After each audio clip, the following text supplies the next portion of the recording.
So, hallo Leute, heute will ich euch mal zeigen, wie ich mir diese Gartenliege gebaut habe. Und dafür habe ich quasi diese rechts neben mir, diese Gartenliege als Kopie genommen, quasi Copy and Paste. Viel Spaß beim Zusehen. So, das wäre jetzt quasi die Sonnenliege, die ich nachbauen will.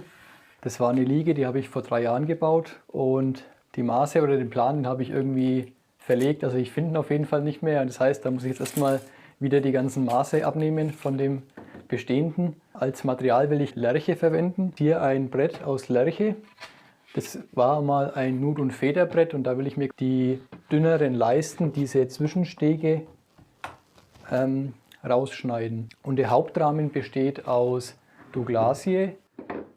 Da habe ich aus dem Baumarkt solche 2 Meter Douglasie-Bretter mit 28 mm Breite. Das heißt, es ist ordentlich stabil. Und zu meinem Glück habe ich nochmal 2 gefunden, die ohne extrem viel Äste sind. Das eignet sich hervorragend zum Bau. Im Endeffekt sind es Terrassendielen. Diese Liege ist etwas kleiner als die 2 Meter. Und da werden die Hauptrahmen draus gebaut. Das war eigentlich soweit jetzt das Holz. Was ich jetzt noch habe, das sind einmal 2 so Räder. Das ist Siebdruckplatte. Dann habe ich mir noch Scharniere gekauft. Das ist dann im Endeffekt für die Beinauflage, dass man das klappen kann. Das sind jeweils hier und hier 2 Scharniere. Auf der anderen Seite noch jeweils 2 Scharniere für das Kopfteil, damit man das Kopfteil mit dieser Verankerung nach unten drehen kann und kann dann die verschiedenen Positionen quasi einstellen. Aber man sieht schon, dass ich hier recht wenig Platz habe. Deshalb würde ich sagen, dass ich mir jetzt erstmal die Maße nehme und dann fange ich erstmal an mit dem Rahmenbau, mit dem Grundrahmen. So, jetzt habe ich mir soweit die einzelnen Maße nochmal von der alten Sonnenliege, die ich mir da gebaut habe vor 3 Jahren, nochmal genommen. Das Ganze auf einen Zettel aufgeschrieben. Und als erstes will ich erstmal hier diese Terrassenbohlen, das sind jetzt die 2 Meter Terrassenbohlen, auf eine Breite von 7 cm schneiden.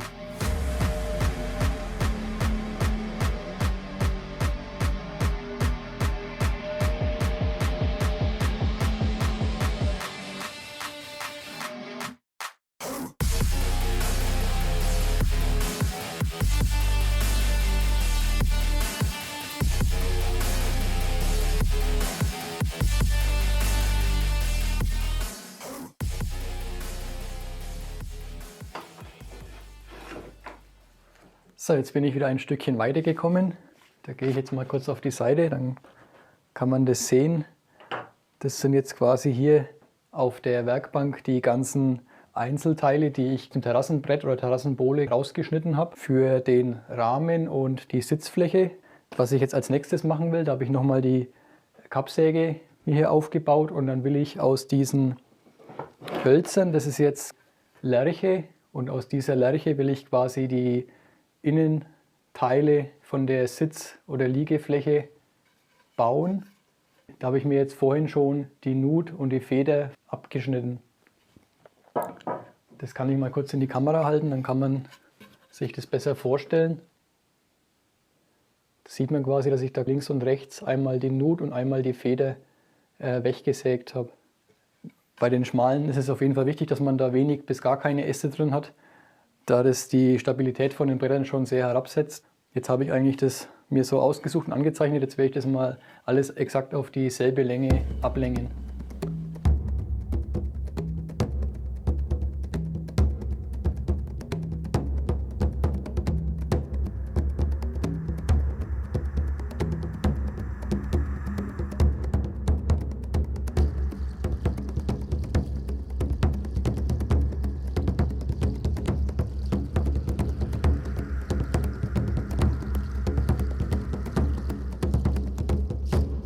Jetzt bin ich soweit fertig mit den ganzen Ablängen von den einzelnen Holzbrettern. Und als nächstes will ich jetzt hier mit dem Frästisch nochmal an den einzelnen Teilen einen Radius anfräsen. Und da ist es dann so, dass ich mit diesem Radiusfräser hier an dieser Längskante entlang nochmal einen Radius fräsen will, wie jetzt quasi hier auf der gegenüberliegenden Seite, sodass ich dann auf allen 4 Kanten einen Radius habe. Das wäre quasi der Plan. Da würde ich sagen, los geht's.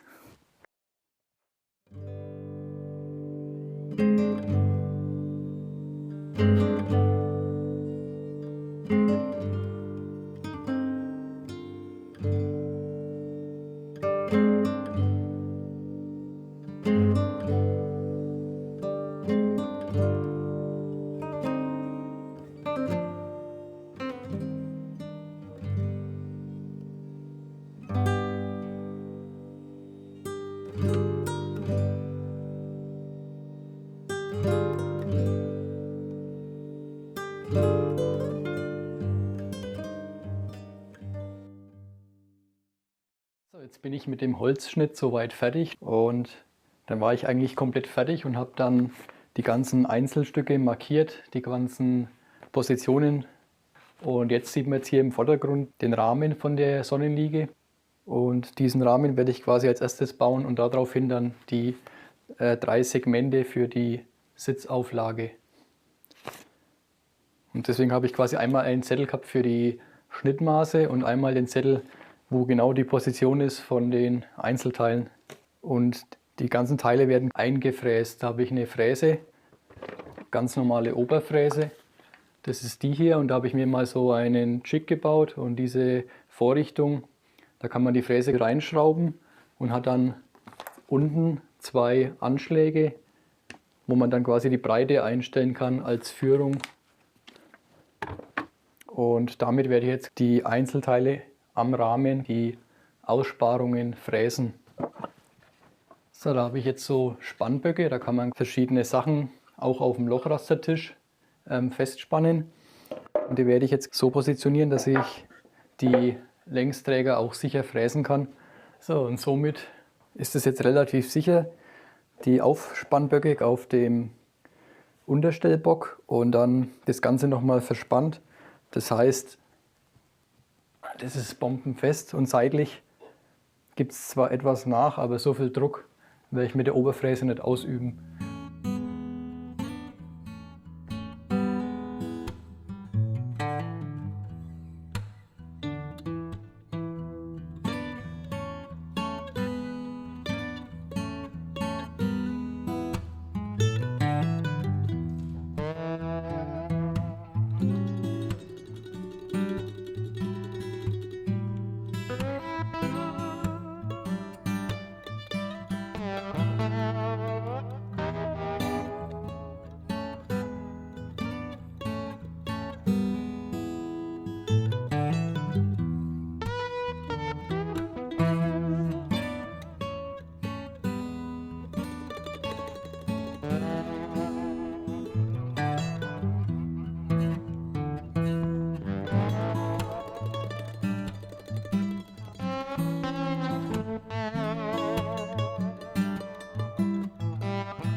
So, jetzt bin ich fertig mit dem Fräsen. Es hat jetzt ein wenig länger gedauert. Da habe ich mir jetzt einen Spiralnutfräser genommen. Das war ein 8 mm Nutfräser. Den Mittelstich, den ich da immer hatte, hatte ich dann mit einem Stemmeisen nochmal ausgestemmt. Und jetzt bin ich soweit fertig, dass der ganze Rahmen, alle Ausklinkungen quasi gestemmt sind und gefräst. Und als nächstes will ich das verleimen. So, jetzt hatte der Leim genug Zeit zum Abbinden. Und jetzt habe ich ja soweit alles verleimt, das ganze Gestell, der ganze Rahmen ist soweit fest. Was jetzt noch fehlt, sind die Quertraversen, die ich da reinschrauben muss. Und jetzt habe ich mir hier auf der Werkbank den Bohrständer fixiert und will dann jetzt quasi hier in die Stirnseite jeweils eine Rampamuffe einbohren. So, das wären jetzt die Rampamuffen, die habe ich vorne schon aufgeschraubt. Dann noch eine Karosseriescheibe und eine M6er Schraube mit einem Innensechskant.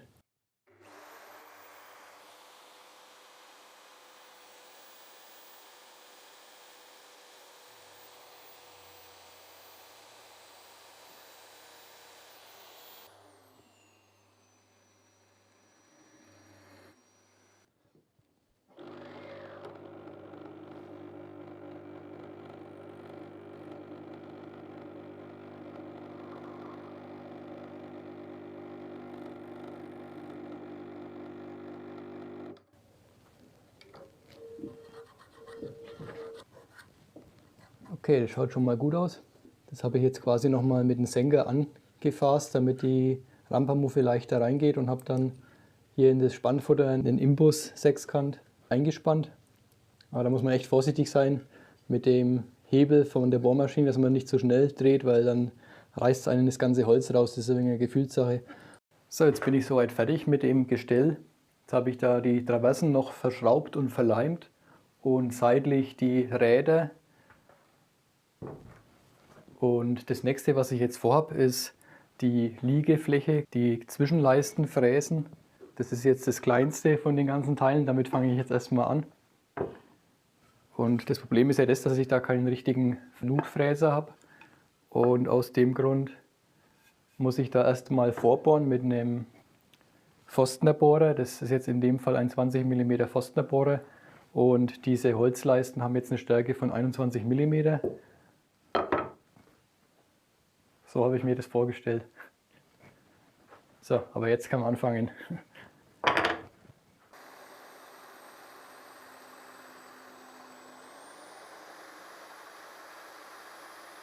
So, jetzt bin ich soweit fertig mit den einzelnen Bohrungen mit dem Forstnerbohrer oder Kunstbohrer. Und das waren jetzt, da vorne sieht man jetzt die ganzen Bohrungen. Ich habe mir jetzt doch entschlossen, dass ich quasi jedes Brett, wo es möglich ist, immer komplett ausbohre und dann den Rest erst mit dem Fräser mache. Dann werde ich quasi überall den Mittelsteg von den Bohrungen nochmal bis zum Grund rausfräsen und dann erst mit dem Stemmeisen das sauber rechteckig ausstemmen. Dann tue ich mich da leichter und kann dann jetzt quasi im nächsten Schritt die Bohrmaschine ausspannen und kann dann quasi jetzt hier im Hintergrund den Fräsmotor quasi einbauen. Der hat dann auch so eine Euro-Spannhalsaufnahme, dann kann man das ganz normal festmachen. Dann sollte man auf jeden Fall den Stecker nochmal draußen lassen, bevor man da an der Maschine was macht, aus Sicherheitsgründen. Was man jetzt hier im Vordergrund noch sieht, das ist der Akkuschrauber. Da habe ich mir jetzt die Kurbel von dem Verstelltisch quasi entfernt. Dann kann ich schneller den Tisch verfahren. Das kann ich mal kurz zeigen.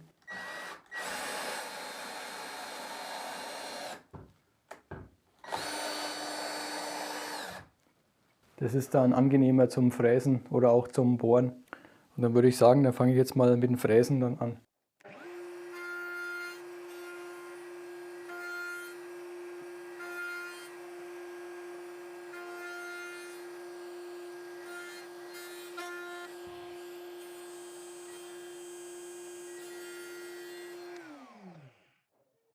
So, jetzt bin ich wieder ein Stückchen weiter gekommen. Jetzt habe ich ja, wie man jetzt hier unten schon sieht, die zwei Unterteile von der Sitzfläche schon mal angefertigt. Das war ja einmal hier die Oberschenkelauflage und dann das andere ist dann die Unterschenkelauflage. Und das habe ich gestern schon verleimt. Und was jetzt noch fehlt, ist quasi das Kopfteil. Und da habe ich ja alles ausgebohrt, dann ausgefräst und im letzten Arbeitsschritt habe ich mir dann zwei Stemmeisen genommen und habe dann noch den Rest sauber rechteckig ausgestemmt. Und das mit dem Ausstemmen, das zieht sich dann schon hin, bis man das dann angepasst hat, dass wirklich jede Leiste einigermaßen spielfrei und sauber in diese Holzverbindungen reingeht. Und dann könnte ich das Ganze noch verleimen und die etwas stärkeren Leisten, ich habe ja quasi zwei verschiedene Holzbreiten und die stärkeren werde ich dann nochmal sicherheitshalber auf der Rückseite mit jeweils zwei Edelstahlschrauben nochmal fixieren, damit es, falls der Leim mal aufgeht, dass das trotzdem noch stabil ist und nicht auseinander geht. Und zu dem Leim wäre noch zu erwähnen, dass das ein wasserfester Leim sein muss, da der im Außenbereich ist. Dann würde ich sagen, dass ich das mal verleime.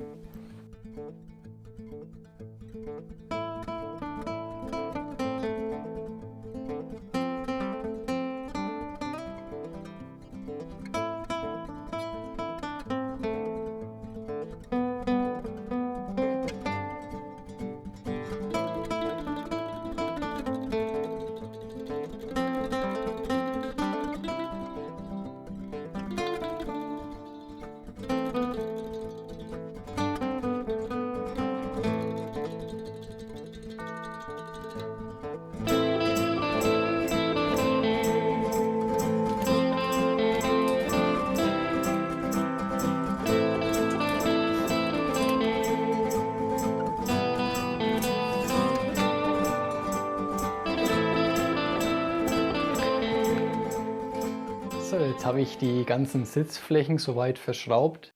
Das wäre jetzt hier einmal die untere Seite, die Fußseite mit der Oberschenkelauflage. Und die kann man jetzt quasi nach oben kippen und dann rastet es an der hinteren Seite ein und dann hat man jetzt hier quasi so eine Erhöhung. Und da unten sind dann zwei Klötze, wo dann das Ende von dieser Fläche quasi aufliegt. Das rastet dann so ein. Und das habe ich dann ganz normal verschraubt mit M8er Imbusschrauben. Und die sind, glaube ich, 60 mm lang, also die sind stabil. Und das vordere Teil ist quasi die Lehne. Da fehlt jetzt noch die Rasterung. Was ich jetzt noch machen will, aus Zeitgründen quasi, ich will jetzt die Oberfläche schon mal behandeln von dem Holz und dann, nachdem das alles behandelt ist, später dann die Rastverstellung für die Rückenlehne nochmal nachträglich anbauen. Das ist etwas Hartwachsöl, das ist ein wenig zähflüssiger und ist auch mit Weißpigmente versetzt. Und dann würde ich sagen, dann fangen wir jetzt mal an.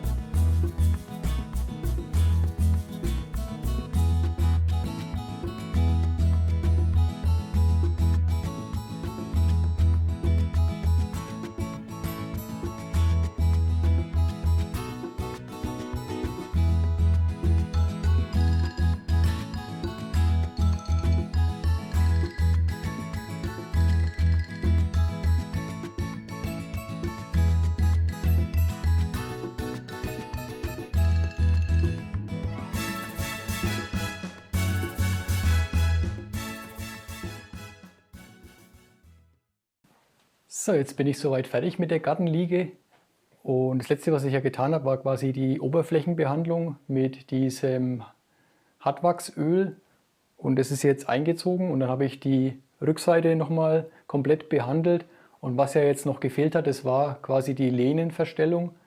Das kann ich nochmal kurz in der Nahaufnahme zeigen.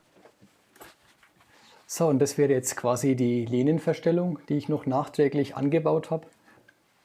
Das kann ich jetzt mal umklappen, dann sieht man das besser. Das wäre jetzt quasi hier einmal an dem Gestellrahmen. Da habe ich in der Höhe von dem Fuß so ein Holz verschraubt mit 3 Rastpunkten. Hinter dem Holz ist quasi noch ein Alu-Winkeleisen, 25 x 25 mm. Und da habe ich dann quasi nochmal das Alu mit dieser Verstellung verschraubt an dem Rahmen und somit ist es auch wirklich stabil. Das heißt, das ist auf jeden Fall fest, da wird nichts mehr nachgeben. Das ist nicht schlecht. Hoffe ich zumindest, dass es nicht schlecht ist. Jetzt hier auf der rechten Seite sieht man quasi hinter der Lehne, da habe ich solche einfachen Türscharniere reingeschraubt und dann ein Stückchen Holz mit einer Querverstrebung. Und unten, unterhalb von dieser Querverstrebung, ist dann ein Riffeldübel, das ist jetzt in dem Fall ein 16 mm. Und dieser Riffeldübel, den kann man dann in diese Rasterung da unten jetzt in 3 Stufen verstellen. Und je nachdem, wie man das halt haben will, im Endeffekt, müsste man entweder dieses Brett den Abstand länger machen zu dem Drehpunkt oder dieses Brett mit dieser dreifachen Rasterung etwas nach hinten oder nach vorne verstellen. Und je nachdem kann man dann quasi die Neigung von dieser Lehne verstellen. Und das Ganze kann man noch nach hinten schwenken und dann kann man das Ganze dann quasi eben und flach verstellen. Bei der hinteren Beinauflage, da hat man quasi nur eine Verstellung, entweder diese angewinkelte Position oder dass man es eben flach hinlegt. Dann hat man quasi eine ganze flache Ebene. Das wäre es eigentlich soweit mit der Verstellung. So, und somit wäre ich wieder am Ausgangspunkt vom Video angelangt. Das ist quasi jetzt einmal rechts die Liege, die ich ja quasi kopiert habe. Und dann links die neue Liege. Und man kann schon sagen, dass sie identisch sind, außer rein vom optischen, farblichen Unterschied. Und die linke, das wird quasi ein Geschenk, ein Hauseinweihungsgeschenk. Die wird wahrscheinlich unter Dach stehen. Also die wird wahrscheinlich etwas länger die Farben so behalten. Aber ich muss sagen, das Copy and Paste funktioniert. Und ich hoffe, es hat euch interessiert und ich wünsche euch weiterhin viel Spaß in eurer Werkstatt und danke fürs Zusehen. Tschüss.